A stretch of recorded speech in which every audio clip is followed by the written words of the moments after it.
अच्छा, अल्लाह ताला ने आपको औलाद से नवाजा है। अच्छा, बहुत सारे लोग, मेरी कोशिश है जैसे आपको अल्लाह ताला ने औलाद नरीना से नवाजा है, बहुत सारे लोग बेऔलाद हैं, मायूस हैं, बेचारे जगह जगह से इलाज करवाते हैं। कभी इनकी तरह उनको कह दिया जाता है कि आईवीएफ करवा लें, पर लोगों के पास खाने के पैसे नहीं, आईवीएफ कहाँ से करवाएंगे।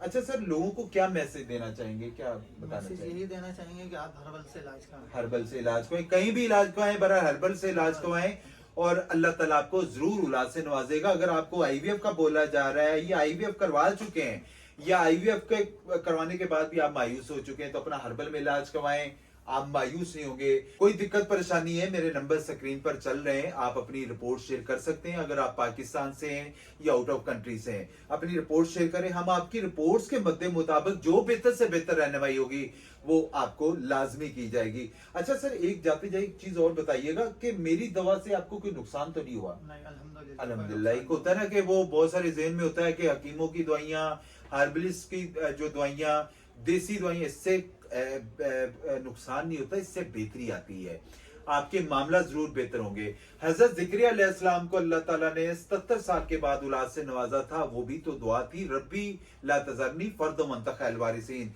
और यकीन करें, हर नमाज के बाद 11 दफा 21 दफा लाजमी पढ़ा करें।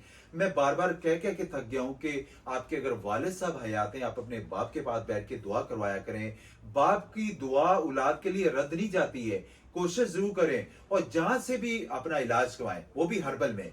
अगर आईवीएफ का बोला जा रहा है, अगर डॉक्टर आपको कह रहे हैं कि आपको औलाद नहीं हो सकती, डॉक्टरों की खुदा नहीं है। हिम्मत और कोशिश करने से मामला जरूर बेहतर होते हैं, तो आप हिम्मत और कोशिश करें। बाकी वीडियो अच्छी लगे तो प्लीज लाइक और शेयर जरूर करिएगा। जज़ाकुमुल्लाह खैर।